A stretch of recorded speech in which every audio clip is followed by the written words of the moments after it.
This is the SAU Report, a program featuring interviews with the faculty, staff, students, and alumni of Southern Arkansas University in Magnolia.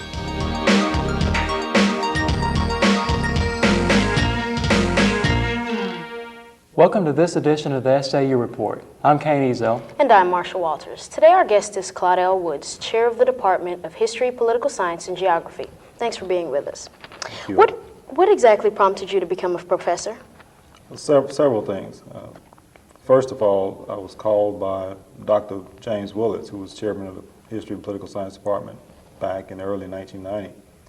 I was living in Little Rock at the time, and it coincided with a time when I was getting ready to move back home anyway to Columbia County to set up a private practice. And one of the things he asked me if I was interested in teaching. And at that time I told him that since I was coming back and scheduled to come back in August of 1990, that coincided with the time that he was interested in my teaching a couple of courses. So it fell into place. I felt it was just meant to be. Okay. Why did you choose to become a political science professor as well as history as opposed to another subject? Well, my undergraduate major, at least one of them, was political science. So it was something I knew something about. Plus it was something I'd been interested in, involved in, I guess, over the years, is politics, at least peripherally, helping persons run for office. I'd helped manage a run for mayorship in 1982, I believe, in West Memphis with Leo Chipman. So I had some hands-on involvement there and with some other things throughout my life. So I was interested in that area. Okay. How long have you been teaching at SAU? Since fall of 1990, so roughly Fall. 12. This is the 12th year here. Well, what exactly brought you to this university, since it might not be known for its thriving political science program? This is my alma mater. I'm from Columbia County. I was born and raised north of McNeil, suburbs of McNeil. So I was moving back home, and I think that we've always, this is one of those things where when I was in school here in undergraduate, I complained to, and we and some of the other students, to the then president about the lack of African-American faculty. And one of the things that came up at that time, one of the reasons or rationales that was given for the lack of African-American faculty was that they had a difficult time attracting African-Americans to South Arkansas. And given the opportunity to teach, I thought it would be inconsistent with what we had expressed during that period of time if I was not willing to teach here in my home. So that's part of the reasons that I decided to teach and to continue teaching. Okay. Did you come to SAU straight out of law school, or did you practice prior to moving back to Columbia County? I practiced prior to, I graduated from law school in 1982. And so I spent a little bit over 2 years practicing in East Arkansas with East Arkansas Legal Services. Then I spent 6 years in Little Rock representing the Arkansas National Guard's legal counsel. So I had about 8 years experience practicing law prior to moving back to Columbia County. And that was the other reason that I thought that it would be interesting to teach some courses that had some relevance to some things that I had experienced and practiced. Plus, the military is all about teaching and also training. There's a lot of training that occurs in the military. In military justice, for instance, we always had military justice classes for persons who were implementing military justice in the system. We would bring in unit clerks, legal clerks, commanders, and basically teach them to try to, on an annual basis. It's required in the military that all people in the military receive these classes every year. So that's, that teaching was part of what we did as judge advocate officers. But it's also what commanders do. It's what everyone in almost every phase, every rank in the military at some point become a trainer. So that's integral. It's an integral part of what people do in the military. So that was, for that reason, that was also consistent with the experiences that I had. Okay. All right. Do you have any special plans for the department now that you're the chair? No special plans. Certainly, we would like for it to grow. To recruit more students into history, political science, the liberal arts in general. I think that as a department, we will develop a more coherent mission and a way in which we do things. But by and large, We've got good teachers, good professors there in the department, and I trust them to do their job with the different styles, different philosophies that exist within the department. So it's not something that requires a ramrodship. There's quite a bit of discretion within the faculty in that department as to how they do their jobs, and then they can be relied upon to be professional in the way they do their jobs. But certainly the main thing is to try to grow in recruiting students and to do a better job of graduating those students and encouraging them to go on to grad school and law school. Well, how does being the chair of your department differ from, your routine? How does it differ as being just a regular professor, being a chair? I'm expected to be around, SAU a little more often. The logistics of making things work and making sure that we have the tools, the equipment, supplies is my responsibility. But like I say, because of the professionalism of the staff and the faculty and the history and political science department, there's not a whole lot of management responsibilities at this point, but who knows what happens in the future. Okay. What do you consider to be your favorite course to teach at this university? Probably American government, simply based on the amount of times that I've taught it and the flexibility that I have with that course, given the knowledge I have with it. I certainly enjoy African American history, also African American politics, quite a bit. But just American government would have to be the favorite course, just given the fact that at least every semester I teach it twice. And that just gives me the ability to walk into a classroom on any given day and with or without a textbook, and I feel comfortable teaching on any particular subject in that particular area. Do you see yourself maybe restructuring the course to take into consideration the events of September 11th? Not really. Not restructuring the course. Certainly, the event of September 11th was a traumatic one, for most persons in this country. It's one of those once-in-a-lifetime type of thing that occurs. I guess what's called a significant emotional event in some areas. It provides something to be talked about from any perspective. You can, in almost in every subject or every area, you can relate something from that event. And likewise, it can be used to support or to detract from any ideology or any perspective.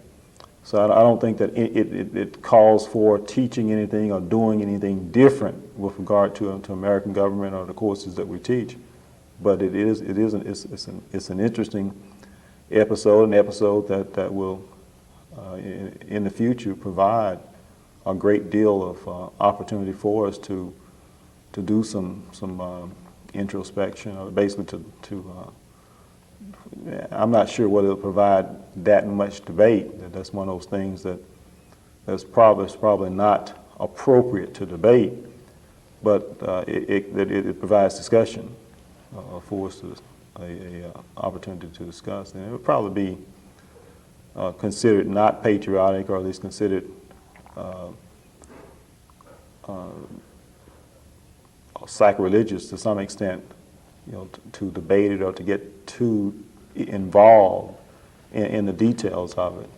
But it's certainly an event that's an interesting one. You teach some of the only African American based courses on this campus. How important is it to you that these courses be taught here at SAU? I think they're extremely important. Of course, because I also believe that we need to integrate into any of the other courses, at any available opportunity, the effect, if there is a different perspective, if there are differing perspectives that exist among groups that has a sizable impact in this country, that we need to consider that. But I think that certainly there are different perspectives that exist with regard to the majority of African Americans in politics, or differing views within the African American community that merit being discussed and debated. So for that reason, I think that it's something that's worthy of discussion, worthy of studying in political science and in history. Of course, ideally, because the history in general, U.S. history, is a two-semester course here, and African American history is not that different. So it's really a great deal of information to put into one course. We're talking African American history. However, it is something that's worthy of study. Do you think there should be an increase in the number of courses like that, or the frequency with which they're taught? It depends on the audience. Certainly, that's not something that I think at this stage we need to force upon students, but if we have a market for it, if students are interested in those courses, and we need to be able to offer them. I think that certainly, I guess, as we look at using education or pushing education toward being driven by student needs, to a large extent, we know that there are differing considerations that exist as to what the aim of an education is. Those of us as educators may believe certain things. Students believe a little differently at certain times. Prospective employers believe even have a third view. But certainly, I think that we have to take into consideration whether students will take those courses, and whether those courses will benefit students down the road. And I think certainly those courses would benefit students by allowing them to have additional information that they did not have, in most cases, upon entering the university. I think that if that part of education is about exploring new things, new ideas, things that you have not otherwise been afforded or allowed the opportunity to come into contact with. And that's what these courses, a multicultural type of courses, allow, is an opportunity to gain information about areas that are not commonplace, that you otherwise would not know. And so I think it certainly should be encouraged, because in the real world, because we all live in the real world, but certainly I think if we live for any period of time, if we go any place and do anything outside of Columbia County, we're going to come into contact with people who are different from us. And we need to be prepared that they have different perspectives, different histories, different expectations. And I think that's what these courses offer, is just different perspectives, widens our horizon. Information changes over time, but certainly the willingness to absorb different information is one of the things I think the educational process should afford us. Yeah, I'll shift gears a little bit here. I understand that you also practice law. Right. Is that correct? What made you decide to go into law, as well as teaching? That was one of the, as I was growing up and trying to decide what I wanted to do, I think as early as probably 8th, 9th grade, I decided that I did want to practice law, for several reasons. One, that was during the Civil Rights Movement, and for some reason I came to believe that being a lawyer would allow for making a difference in people's lives, these lives of people that I was familiar with. But at the same time, I was well aware, for some reason I've always had this love for my home, for Columbia County. And I was aware that in order to come back to Columbia County on my own terms and do the things that I wanted to do, I need to be self-employed. And that was one of the few occupations that would allow me an opportunity to be self-employed if I needed to be. So that had a lot to do with that chosen career. Okay. Do you see any special advantages or disadvantages to practicing law in an area like Magnolia? There are advantages and disadvantages, certainly. Disadvantages is the fact that you pretty much have to practice an array of law. You can't specialize as that would allow you the expertise that you probably need in today's environment, because the law is so complicated. So you have to do a variety of things. You'll be a country lawyer, you'll be a general practitioner type of scenario. So that's probably a disadvantage. An advantage is the fact that I think you're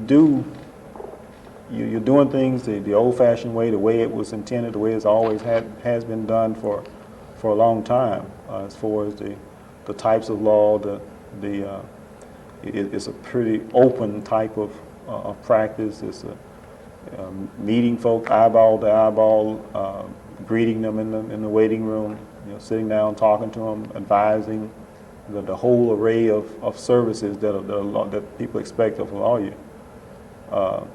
And that's for people who grow up, you wanting to be a lawyer, you basically realize the type of thing that you dreamed of, as opposed to some of the other type of law that most of, I guess, the law that exists in larger cities, where you specialize, where you may never actually see a client.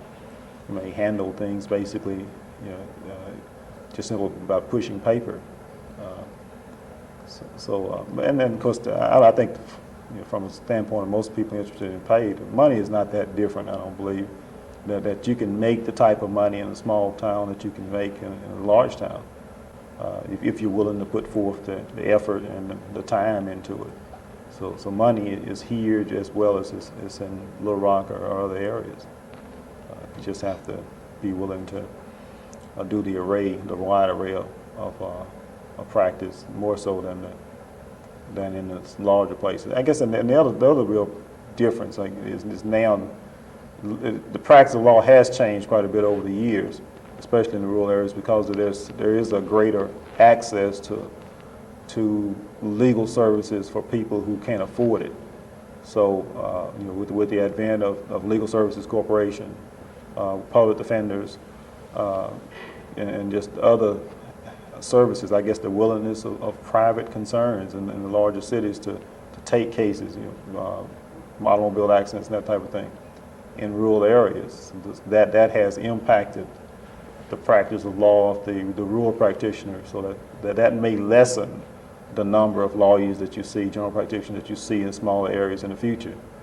The fact that area is not as I guess the opportunity isn't as great as it once was, probably in smaller towns. But I still think that, by and large, people choose lawyers based on word of mouth. That's still the most common way. And from that perspective, there will always be a place for general practitioners or lawyers in rural areas. Okay. Excuse me. Excuse me again. You said that, practicing law in a small town, you have to, kind of specialize in everything, but do you have anything specific that you specialize in that you feel most comfortable doing, that you're best at, or anything like that? Probably criminal. I have done more criminal law than anything else, and so I probably am more comfortable with criminal law, and that would be the area in which I would if I had a specialty. I was, for about 4 or 5 years here in Columbia County in the early 90s, I was one half of what we call the public defender's team. Basically, I had a contract with the county as well as another lawyers yet in Boston, and we handled all the criminal cases for persons who didn't hire lawyers. So I got a chance to do quite a bit of criminal law and criminal cases at that point in time. And then, of course, the other areas that I probably do more work than anything else is domestic relations, divorces, guardianships, adoptions, that type of thing. Property matters, do a little work in those areas. A little personal injury, but probably those are the primary areas that I would declare some expertise in. Okay. How are you finding the balance of being chair of the department and your law practice coming along? Is that creating any sort of conflict? So I've cut back substantially in practicing law since becoming chair, and that's a commitment that I made, and that's what was intended at that time by doing that. Not completely, not giving up the practice of law, but I am substantially cutting back at this point to allow me to do the type of thing and take the time that I need to do my job here at SAU. And it's just time to do something different. After 12 years of teaching part-time and practicing full-time, I decided just to reverse that trend and do a little something different. I only have one life to live, so you got to put a little spice there. You use your law practice to give back to the community. Could you let us know a little bit more about how you do that, ways your law practice gives back to the community? That's a good question. I don't know, what do you mean by that? So do I give back to the community? Like the work that you do with the, I don't want to say financially disadvantaged, but I've heard of you doing discount work for the lower classes of Magnolia to help make law a little bit more affordable to them. I think what that means is I don't go after them when they don't pay the bill. Okay. I don't require them. No, just kidding. Certainly, I know a lot of folk in Columbia County. I grew up here, like I said, and I try to make my costs reasonable. Of course, what I consider reasonable and what a lot of clients consider reasonable may differ. But I really I try not to gouge people. I try not to charge people unreasonably. But when I consider giving back, certainly I realize there are times when matters need to be handled, and the cost of it needs to take a back seat.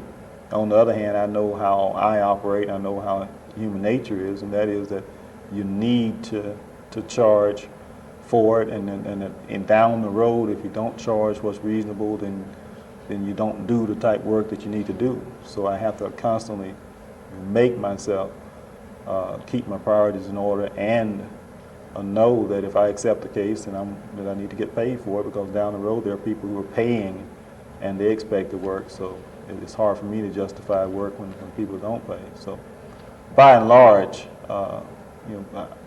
I try to be consistent on what I charge folks. I just don't. I only have one floor in my building, so I don't have the cost and the expenses of some of the larger law firms. So I can charge consistent with that. Okay. Well, the last thing you probably want is people watching this thinking that they can get a free lawyer.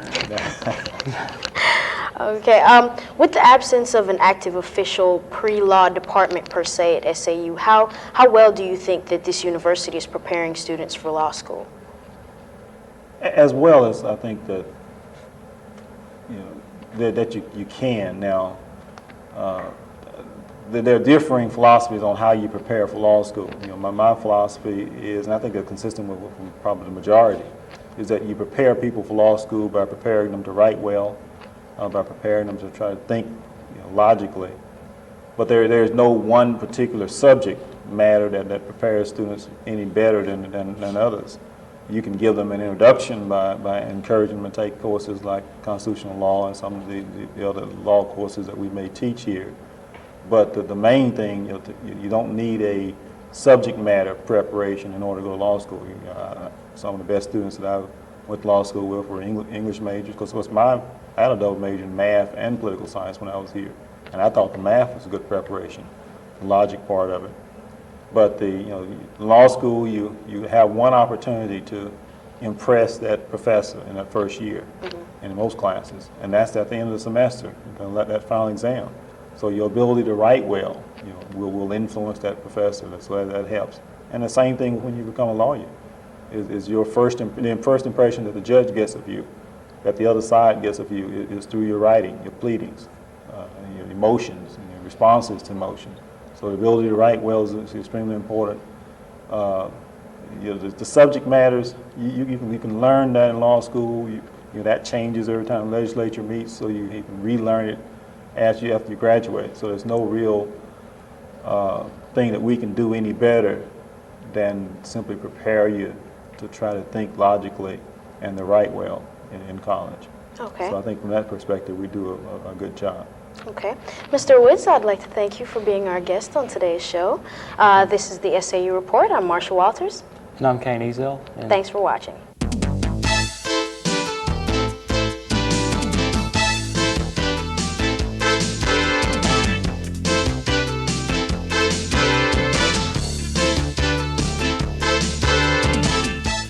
The SAU Report is a production of broadcast journalism students in the Department of Theater and Mass Communication at Southern Arkansas University in Magnolia.